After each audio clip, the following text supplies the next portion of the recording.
জয়গুরু। পরমদয়াল শিশি ঠাকুরের শ্রীচরণে জানাই ভূমিষ্ঠ প্রণাম এবং আপনাদের প্রতি প্রত্যেককে জানাই রানন্দিত জয়গুরু।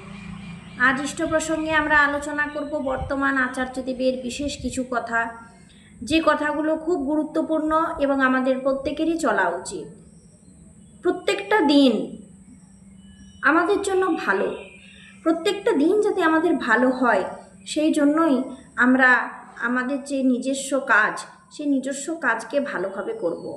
মাঝে মধ্যে একাধটা দিন গোলমাল হয়ে গেলে তখন আমরা নিজেই ভাবি যে আজ যে আমার জন্য দিনটা খুবই খারাপ, কিন্তু একেবারেই না।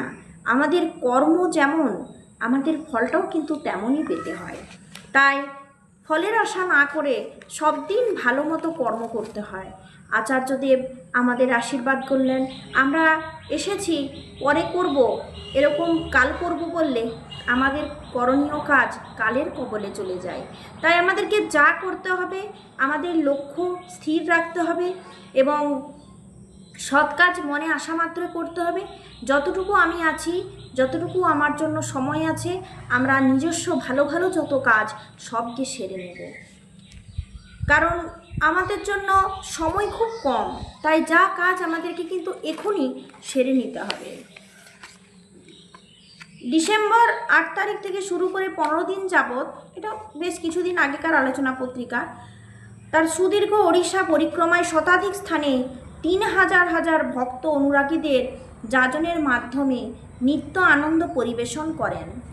গ্রামে শহরে নগরে সর্বত্র বিরামহীন বিশ্রামহীন দীর্ঘ পথশ্রমেও ক্লান্তি বা অবসাদের ছায়া পড়ে না তার সুন্দর উজ্জ্বল মুখমণ্ডলে। এটাও একটা ভাববার বিষয়। পরিক্রমাকালে তার প্রত্যেকটি কথাই ছিল জীবনীয় এবং অভিনব। আচার্যদেব একটা কথা প্রায়ই বলেন, সাধারণত আমরা প্রায় সর্বদাই বর্তমানকে উপেক্ষা করে অতীত কিংবা ভবিষ্যতের কোনো বিষয় চিন্তায় আক্রান্ত হয়ে থাকি। এটাই মানুষের মনের একটা ভয়ঙ্কর ত্রুটি, যা মনের কনসেন্ট্রেশন বা একাগ্রতার পথে সবচেয়ে বড় বাধা। আমরা কনসেন্ট্রেশনের কথা চিন্তা করে অবাক হই এবং চিন্তিত হয়ে থাকি কিভাবে আমাদের মনোযোগকে বাড়াবো। ধ্যানে আমাদের মনোযোগ আসছে না, পড়াশোনা করলে ভুলে যাচ্ছি, কেউ কিছু বলতে বললে করতে বললে তা কিছু সময় পর আর মনে থাকছে না। তো মনে কেন থাকছে না? একাগ্রতার অভাব কেন? কারণ আমরা ভবিষ্যতের চিন্তায়, না হলে অতীতকালের চিন্তায় ব্যস্ত। প্রেজেন্টকে আমরা ঠিকঠাকভাবে গ্রহণ করছি না। তাই মনে না থাকার, একাগ্রতা না থাকার একটা আসল প্রধান কারণ হচ্ছে এটাই যে আমরা ভবিষ্যৎ কিংবা অতীতকে আঁকড়ে আছি। অতীত এবং ভবিষ্যতের অবান্তর চিন্তাগুলি সরিয়ে মনকে বর্তমানের বাস্তবতায় নিবদ্ধ রাখতে পারলে আমাদের একাগ্রতা এবং সার্থকতা দুই বেড়ে যাবে। তিনি বলেন, এর ফলে মানুষ পরমপিতার আশীর্বাদ লাভ করে অসাধ্য সাধন করতে পারে। সাধারণত এটাকে জীবন পথে চলার একটা উত্তম নীতি বলে ধরে নেওয়া হয়। পরম পূজ্যপাদ আচার্যদেবের কথাটি এত মহত্বপূর্ণ, এত গুরুত্বপূর্ণ। পরম পূজ্যপাদ আচার্যদেবের কথাটি এত মহত্বপূর্ণ, এত গুরুত্বপূর্ণ, এত তাৎপর্যপূর্ণ, তা ভাবলে মনে হয় তিনি যেন মনোবিজ্ঞান এবং সাধন জগতের এক নূতন দিগন্তের আবিষ্কার করেছেন। তিনি বলেন যে আমাদের মন নামে বসে না, কারণ মন সেই সময়ে বর্তমানে নিবদ্ধ না থেকে, অর্থাৎ বাস্তব দৃষ্টির সম্মুখে যা আছে তাতে নিবদ্ধ না থেকে হয়তো অতীত নয়তো বা ভবিষ্যতের কোনো চিন্তায় ব্যাপৃত থাকে। স্বভাব চঞ্চল মনের এই চরিত্র চঞ্চল সম্বন্ধে আমরা অনেকেই কম বেশি পরিচিত। সেই রকম আমরা যখন প্রার্থনা করি, মানে এই সন্ধ্যাকালীন প্রার্থনা বলুন আর এই সকালের বিনতি প্রার্থনা বলুন, এই প্রার্থনা করি, অভ্যাসবশত তখন প্রার্থনার লাইনগুলি নির্ভুলভাবে আউড়িয়ে গেলেও মন কিন্তু অন্য কিছু ভাবতে থাকে। এর ফলে অর্থবোধের সহিত ভাবমুখী হয়ে প্রার্থনা করা আর হয়ে ওঠে না। অবশ্য এরকমটা যে সবার হয় তা আমি বলছি না। এই যে দেখুন, আমরা প্রার্থনা করি, প্রার্থনায় সবসময় যে আমরা পরম দয়ালকে মনে স্থির রেখে প্রার্থনা করি, ঠাকুরের জন্য প্রার্থনা করি, তার সেরকমটাও নয়। প্রার্থনা হচ্ছে মন কিন্তু আমার অন্যদিকে আছে। আপনি বলতে পারবেন যে প্রার্থনায় প্রতিদিন আপনি মন বসাতে পারেন? বলতে পারবেন? পারবেন না, কারণ প্রত্যেক দিন প্রার্থনায় মন আমাদের বসে না। আমি নিজে জানি, আমার নিজের মধ্যে এটা হয়। প্রার্থনা যদি কেউ মন দিয়ে করে, তার অনেক বাধা থেকে সে মুক্তি পায়, সে অনেক প্রশ্নের উত্তর পায়। প্রার্থনা এমনই একটা জিনিস, মন দিয়ে শুধু সেই সময়টা আপনি আপনার ঠাকুরকেই দিয়েছেন, এই মনোভাব নিয়ে আমাদেরকে প্রার্থনা করতে হয়।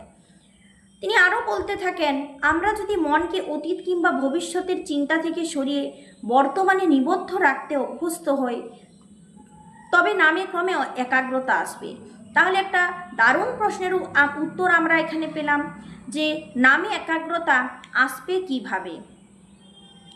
বারংবার অভ্যাস করে আমরা এটা আয়ত্ত করতে পারি বলে তিনি ভরসা দিলেন। যে কোনো বিষয়ে নিরবচ্ছিন্ন একাগ্রতাই ধ্যান। শ্রী শ্রী ঠাকুর বলছেন, 5 মিনিট মনটাকে এক জায়গায় রাখতে পারলেই জ্যোতি। আচার্যদেব তার দিগদর্শনের মাধ্যমে সদা চঞ্চল মনকে স্থির রাখার যে অপূর্ব কৌশল শিক্ষা দিলেন, তা হলো অতীত ভবিষ্যতের চিন্তা থেকে মনকে সরিয়ে নিয়ে ক্রমাগত চেষ্টায় বর্তমানের বাস্তবতায় নিবদ্ধ রাখা। এটা অবশ্য খুব সত্য কথা যে অনেক ভাগ্যবান ব্যক্তির মনে একাগ্রতা এবং মানসিক স্থৈর্য জন্মসিদ্ধ হয়ে থাকে। ভাগ্যবান মানে ভজমান, অর্থাৎ তারা পূর্বজন্মের সাধনার ফলে সাধন সিদ্ধ হয়ে হয়ে জন্মেছেন। তাই নামই তাদের মনকে চুম্বকের মতো আকর্ষণ করে নামে মন বসে যায়। সেইখানে কেহ হয়তো বহু জন্মের ভক্ত হওয়ার তরুণ প্রথম দর্শনেই তার আকর্ষণে একেবারে তদ্গত প্রাণ হয়ে বিষয় আশয় সমস্ত ত্যাগ করে তার সেবায় নিজের জীবনকে উৎসর্গ করেন। যেমন ডাক্তার প্যারি নন্দী হিমায়তপুর এসেছিলেন শ্রী শ্রী ঠাকুরের আশীর্বাদ নিয়ে উচ্চশিক্ষার জন্য বিলেত যাবার জন্য, কিন্তু তা পরে হয়ে উঠল না। সারা জীবন থেকে গেলেন শ্রী শ্রী ঠাকুরের শ্রীচরণে তার সেবক হয়ে। সেই রকম একজন ভক্ত বঙ্কিমদা 10 দিনের জন্য 14 দিনের জন্য হিমায়তপুরে এসেছিলেন ঠাকুর দর্শন করে মধ্যপ্রাচ্যে চাকুরিতে জয়েন করার জন্য, কিন্তু থেকে গেলেন শ্রী শ্রী ঠাকুরের সেবক হয়ে। এই 14 দিন আর পূরণ হলো না। এরকম আরও অনেকেই আছেন, তার প্রতি প্রেম ভালোবাসায় আমাদের জীবনের সাধনা। ধ্যানের মূলেই ইষ্টানুরাগ।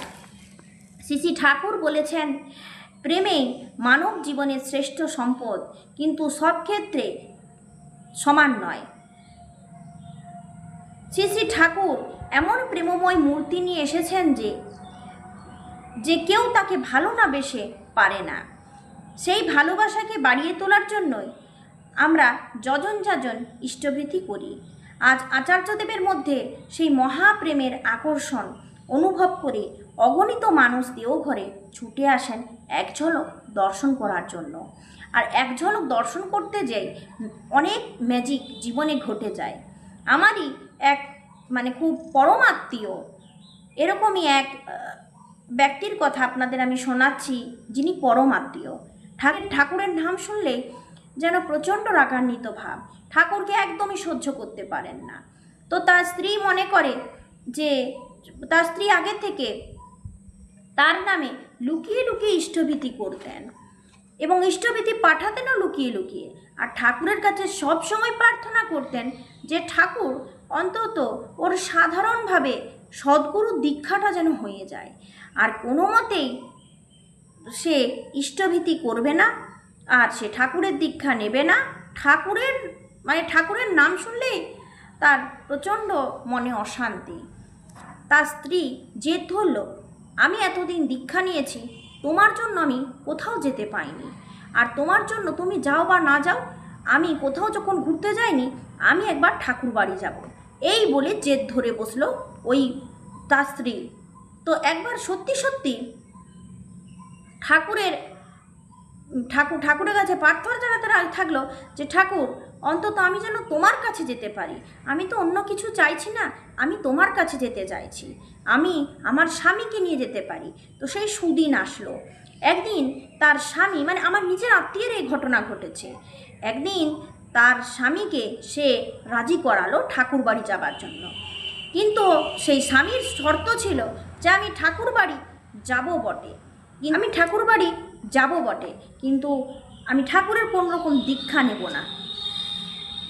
তার স্ত্রী বললেন,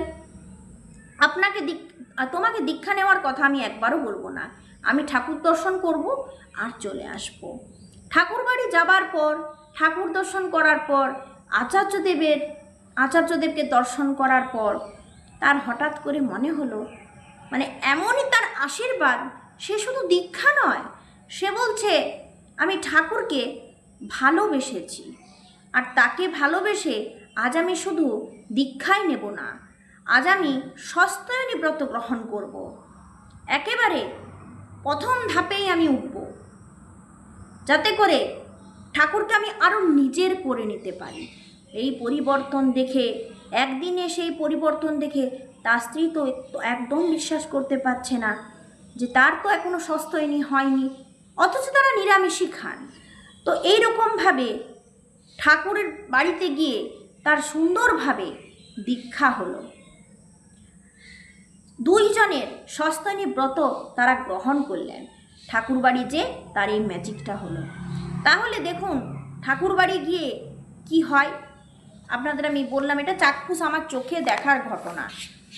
তো আচার্যদেব আমাদের সব সময় বলছেন যে আমাদেরকে বর্তমানে সবসময় মানে চিন্তা করতে হবে আমাদেরকে বর্তমানে মনকে নিবদ্ধ রাখার একটি বিশেষ সুফলের কথা বলেন আচার্যদেব। রোগ হয়েছে, ওষুধ চিকিৎসা সবই ঠিকমতো চলছে, তবু হয়তো মরে যেতে পারি, এই ভবিষ্যৎ চিন্তা এবং আশঙ্কার দরুন আমরা অনেকেই মৃত্যুকে, ভয়কে, বিপদকে আমন্ত্রণ করি। ভবিষ্যতের ভয়কে তাড়িয়ে সাকারাত্মক মনোভাব নিয়ে যদি মনকে বর্তমানে নিবদ্ধ রাখতে পারি, তবে বেঁচে থাকতে মৃত্যু ভয়ে মুচড়ে পড়তে হবে না। এরকমভাবে আমরা নিজে নিজে চিন্তা করব, মনকে ধ্যানে রাখার চেষ্টা করব। আর আপনাদের আমি যে ঘটনাটা বললাম, ওটা একেবারে সত্য ঘটনা, মাঝখানে হঠাৎ মনে পড়ে গেল, তাই আপনাদের বলে দিলাম। তাহলে এখানে আমি এখন উত্তর পেলাম যে আমি আমার মনকে কিভাবে স্থির করব, ধ্যানে কিভাবে আমরা নিজের মনে একাগ্রতা আনব। একাগ্রতা আনার পরম দয়াল শ্রী ঠাকুরের আশীর্বাদে আচার্যদেব আমাদের সুন্দর একটা পথ দেখালেন। সেটা হচ্ছে আমরা বর্তমানে মনকে স্থির রাখব, বর্তমানকে গ্রহণ করব, ভবিষ্যতের জন্য চিন্তায় আমরা ভয়ে আশঙ্কায় জর্জরিত হব না। আজ এই পর্যন্তই। আপনারা প্রত্যেকে 5 মিনিট হলেও একাগ্রতা সহকারে নাম ধ্যান করুন, এতে করে অনেক ভালো সুফল পাবেন। জয় গুরু।